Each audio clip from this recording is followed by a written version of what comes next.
Welcome to The Deep Dive, your go-to source for dissecting the latest earnings calls and truly understanding what's happening behind the headlines. Glad to be here. Today, we're plunging into Swisscom's Q2 2025 earnings. And this one is, well, it's quite a story. It really is. Imagine a company trying to orchestrate two massive transformations, a huge acquisition, and a fundamental shift in market strategy, all while battling, some pretty tough economic headwinds. Yeah, that's Swisscom's situation right now. A lot happening. So we're here to uncover the hidden signals and maybe ask, are they setting themselves up for a stronger future, or are the risks piling up a bit too high? It's definitely a quarter that demands a deeper look. The surface numbers, well, they only tell part of the story. They're so. You've got this operational beat, which sounds good, but it's kind of overshadowed by some significant accounting impacts, all against this backdrop of big strategic pivots. Absolutely. Okay, so let's get right into the snapshot of those Q2 results. Swisscom presented, as you said, a mixed financial picture. Yeah. And the market reaction reflected that, didn't it? Kind of cautious, neutral. Yeah, pretty muted. Revenue came in at CHF 3,687 million. That was a slight miss against what analysts expected. Just a touch light, yes. Yeah. But before we get too focused on the top line, the operational profitability, that's where things get interesting. Right. The EBITDAaL. What did that tell us? Well, the core operational profitability, what we call EBITDAaL, that's earnings before interest, taxes, depreciation, amortization, and lease expenses, that actually saw a small beat. They reported CHF 1,197 million. Okay, a small beat there. And that's a crucial distinction, I think, because it suggests the underlying business, the core operations, are performing a bit better than maybe that top-line revenue implies. So an operational beat, which sounds positive, but here's where it gets, really interesting for investors and maybe confusing. Mm-hmm. The headline grabber for many was this significant miss in IFRS EPS. It landed at CHF 5.0 and net income too. Both were about 22% below consensus? Yeah, pretty significant misses on both of those bottom line figures, around 22% below expectations. And operating free cash flow, OPFCF. That was CHF 491 million, which is an 8.4% year-over-year decline on a pro forma basis. Okay, and CapEx? CapEx remained largely stable at CHF 706 million. So how do we reconcile that? You have operational strength, this EBITDAaL beat, but then such a big hit to the bottom line, the EPS and net income. That divergence, that's precisely the core of this quarter's story. That lower net income and earnings per share, the EPS, they aren't necessarily signs of operational weakness. Okay. They're largely due to significant accounting impacts, and these stem directly from the Vodafone Italia acquisition. The integration effect. Exactly. Specifically, we're talking about CHF 123 million in amortization of purchase price allocation assets. Basically, systematically writing down the value of the assets they bought over time. It's a non-cash hit to their books. Right. Plus, financing such a massive deal isn't cheap, so there's an additional CHF 79 million in interest expense hitting the P&L. So those two items really weigh down the profit line. He hit it hard, yeah. Even if the core business, reflected in that EBITDAaL, is performing relatively well. So if I'm an investor looking at this, how do I think about that? Is it an operational hiccup or just accounting noise? Well, it highlights this crucial distinction, doesn't it? Yeah. Between core operational performance, which EBITDAaL largely reflects, and these bottom line accounting effects that just come with a major integration like this. So it's the cost of the deal showing up on the books now. Exactly. You could argue Swisscom is absorbing its near-term pain now through the accounting, rather than trying to mask it somehow. Which might mean? It could mean they emerge from this transition year, as they call it, with a cleaner slate. Yeah. Maybe a re-rated valuation down the line, because they've already de-risked these major structural shifts on paper. It's like a strategic absorption of costs. That makes a lot of sense, taking the hit up front. Okay, so we've unpacked the numbers, but a massive part of this story, and certainly the reason for some of those accounting impacts, is the ongoing Vodafone Italia integration. Absolutely central. How is that pivotal move actually progressing on the ground? Is it going smoothly? Well, the integration of Vodafone Italia is definitely the defining theme. Management themselves described it as a transition year for the Italian segment. Transition year. Okay. And you see that in the numbers. While the first half revenue surged, 36.7% because they added Vodafone Italia. Right, the consolidation effect. A pro forma analysis, looking at it like for like and adjusting for currency, actually showed a 1.4% decline. Okay, so underlying softness. Yeah, it underscores those ongoing transition costs and maybe a softer demand environment in the Italian market right now. So headline growth from consolidation, but an underlying dip. What about the actual mechanics of the integration? Are they hitting their milestones? Operationally, yeah, the message is that the integration is progressing as planned. And that's a key positive. Like what specifically? The migration of Fastweb SIMs onto the Vodafone network, for instance. That's on track for year-end 2025. That's a big one, right? For synergies. Huge. Expected to deliver roughly CHF 200 million in mobile synergies in 2026. And the organizational integration, putting the teams together, that's already complete. Management positions nominated. So they've built the foundation. That's a good sign for execution then. And we're seeing a key strategic shift in Italy too, aren't we? This move away from just chasing volume. Right. Towards a value-focused strategy in the B2C mobile business. The goal is higher ARPO. Higher average revenue per operator or user, ARPO, exactly.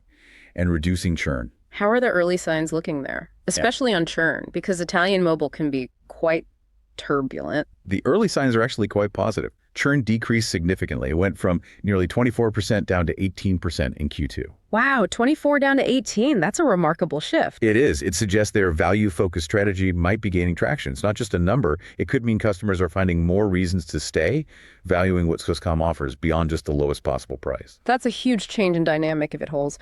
What else is contributing to this value pivot in Italy? Any other initiatives? Yeah, a couple of things. Beyond mobile, they expanded their energy offering in Italy to all the Vodafone sales channels. That apparently doubled the sales speed. Interesting diversification.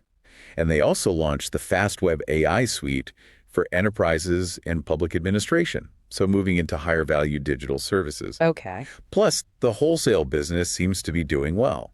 It surpassed 1 million ultra broadband lines, that's UBB, a 31% increase. And that contributed to 9% revenue growth in wholesale. So strength in wholesale, too. And management even noted some initial signs of what they call a more rational market. A rational telco market. Does that exist? Well, maybe wishful thinking.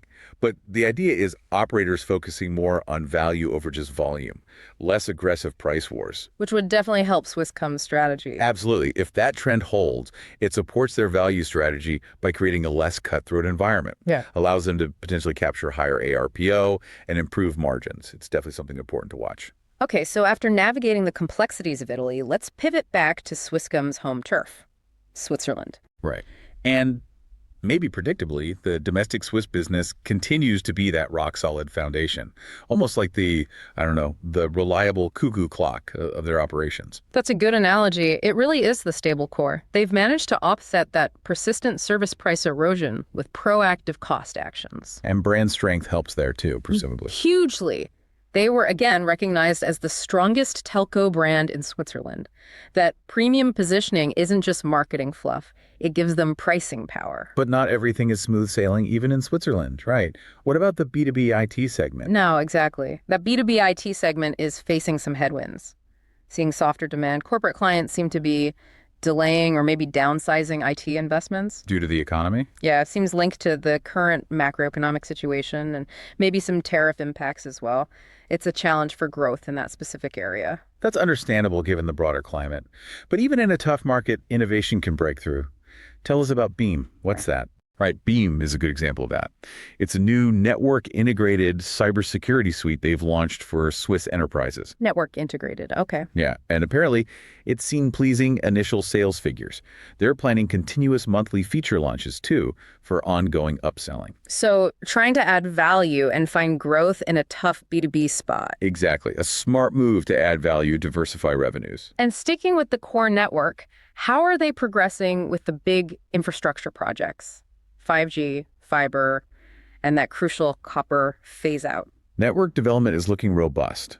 5G plus coverage, the faster version, has reached about 87% of the population. Pretty extensive. And fiber to the home, FTTH, now covers about 54% of Swiss households.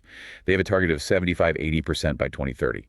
So steady progress there. And the copper switch off. That always sounded like a huge undertaking. It is, but progress there is also significant. They've already decommissioned 300,000 lines. That's about 15% of its peak level back in 2023. And the benefit there is cost savings down the line. Big time. This isn't just about modernizing. Long-term, it's expected to yield CHF 100 million in run rate cost savings by 2035. Wow. Where do those savings come from? Primarily from energy copper networks are Power hungry, but also customer care and field service. Fewer truck rolls, simpler network. It's a major investment in future efficiency. Makes sense. Now, shifting to the competitive B2C market in Switzerland, we're seeing some interesting dynamics, apparently. Yeah, Swisscom observes its main competitor, Sunrise, becoming perhaps less promotional. Less aggressive. Maybe. While Salt, the other player, remains pretty aggressive on price. And Swisscom's reaction. Swisscom seems consciously willing to maybe cede a little bit of market share in terms of raw subscriber numbers or RGUs. Revenue generating units. Right. They seem willing to let some of that go to maintain their ARPO and overall customer value. So quality over quantity again. Exactly. It reinforces their premium brand strategy, prioritizing the quality of revenue over just acquiring subscribers at any cost. How do they manage that without losing too many customers? Well, they're also driving sales through their second and third brands like Wingo or Coop Mobile. Those now account for 35% of their customer base. So they offer different price points to capture a broader market, but without diluting the core Swisscom premium brand. It's quite a nuanced approach to market segmentation. Okay, interesting. So we've talked about internal strategic shifts, market dynamics, but what about the broader economic currents? How are those macro headwinds shaping their performance and outlook? Management flagged several of those. The strength of the Swiss franc is a big one. It had a CHF 60 million negative currency effect on first half revenue alone. Makes international revenues look smaller when translated back. Ouch. What else? They're also battling rising energy and staff costs, like many companies. And there's ongoing pressure from roaming price cuts mandated by regulators. These are pretty significant external factors they're having to navigate. And how is all this impacting their full year guidance? Did they change it? They reconfirmed the main targets for the full year 2025. But they did signal a cautious outlook, particularly for revenue. How so? Revenue is now expected to come in at a lower end of the CHF 15.2 billion range. There's even a possibility of slightly undershooting that range. And why the caution on revenue? It seems largely due to those lower hardware and software revenues in the B2B IT segment we talked about. That softness is biting. But crucially for investors, what about profitability and cash flow guidance? Right, that's the key point. This revenue adjustment is not expected to impact the EBITDAaL or operating free cash flow targets. So operational profit and cash generation are expected to hold up despite the top line pressure. That's the message, yes. The EBITDAaL target remains around CHF 5.0 billion, and CapEx is still guided at CHF 3.1 to 3.2 billion. And the dividend. The proposed dividend of CHF 26 per share for FY25, that remains contingent on meeting these targets. So hitting those profit and cash flow numbers is critical. Were there any other specific tweaks to the guidance we should note? Yeah, a couple of finer points. The expected Swiss service revenue decline is now guided closer to CHF 110 million for the year. That's up slightly from CHF 100 million previously. Okay. And in Italy, the service revenue erosion is expected at the upper end of the previously guided EUR 100-200 million range.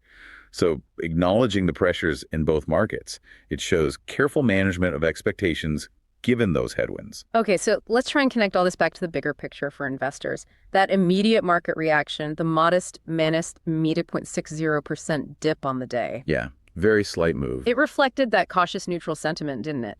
The earnings quality concerns, particularly that big EPS miss, seeming to overshadow the small EBITDAaL beat and the fact they mostly reconfirmed guidance. I think that's fair. The accounting noise from the acquisition definitely muddied the waters and maybe outweighed the operational resilience shown in the EBITDAaL figure. So boiling it down, what are the key takeaways for someone looking at Swisscom right now? What are the pros and cons? Well, on the positive side, the key takeaways are the successful execution so far of the Vodafone Italia integration milestones. They seem to be hitting their marks there. And the proactive cost management in Switzerland. Those are strong tailwinds. And the challenges. Challenges definitely persist from the Italian market dynamics. Can they really sustain that value strategy? And the softer B2B demand in Switzerland. Plus, those foreign exchange fluctuations are always a risk. It's really a balancing act. Positive internal execution against some tough external pressures. What should we be watching for in the second half of 2025? What are the potential catalysts, positive or negative? Several things will be crucial. Firstly, the acceleration of those synergy realizations from the Vodafone Italia integration. We need to see proof they're coming through. Right, beyond just the plan. Exactly. Further updates on the mobile customer migration in Italy, traction for the B2B IT pipeline, especially for that new beem cybersecurity offering. Can it start moving the needle? Okay. And of course, the evolution of those FX and roaming headwinds. Do they ease up or get worse? The Q3 earnings report, which is slated for November 6, 2025, should give us the next big update. And how does Swisscom stack up against its European peers right now? Are they leading or lagging? It's interesting. Swisscom has actually outperformed the broader STOXX Europe 600 telco index over the recent 1 month and 3 month periods. Oh, really? Despite the mixed quarter? Yeah, but it has lagged over the past 1 year period. It kind of aligns with broader industry trends, actually. Oh, so? You see European telcos generally trying to pivot away from that old volume over value strategy. They're all navigating steady high capex for fiber and 5G and grappling with service revenue pressures, especially from roaming price reductions. Swisscom is very much in the thick of those trends, maybe even a bit ahead on some aspects like the integration pain. They could be a bellwether for where the industry is heading. Right. Okay, that sets the stage perfectly. It's time for our This Is Not Financial Advice segment, Always the fun part. where we pitch an outrageous but plausible trade idea purely for your consideration and critical thinking, definitely not as a recommendation. Absolutely not a recommendation. For entertainment and thought only. Given everything we've discussed about Swisscom's Q2, our audacious idea today is to consider a long position in Swisscom, SCMN, paired with a short position in a carefully selected basket of other European telcos. Okay, a pairs trade. Long Swisscom, short. Who? Short telcos that are yet to undertake or complete major structural integrations, like Swisscom's Vodafone deal or major copper network phase-out. Ah, okay. So the rationale there is? The rationale is that Swisscom, as we've discussed, is actively absorbing its near-term pain now. Right, taking the medicine. That significant EPS miss, primarily an accounting consequence of a completed acquisition, not really an operational failure, right? Based on the numbers, yeah, that seems fair. The EBITDAaL held up better. And they're proactively managing costs, shifting to that higher value strategy in Italy with those early positive signs on churn reduction investing in next-gen B2B like beem and aggressively decommissioning copper. They're doing the hard yards now. So the bet is that this transition year pain is already, or mostly, priced in.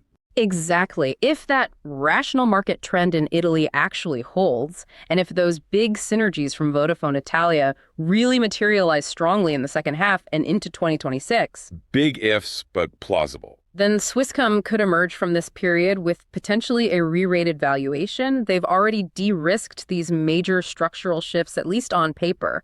That little 0.60% dip on earnings day. Maybe a tactical entry point if you believe the story. And the short side of the trade, the other telcos.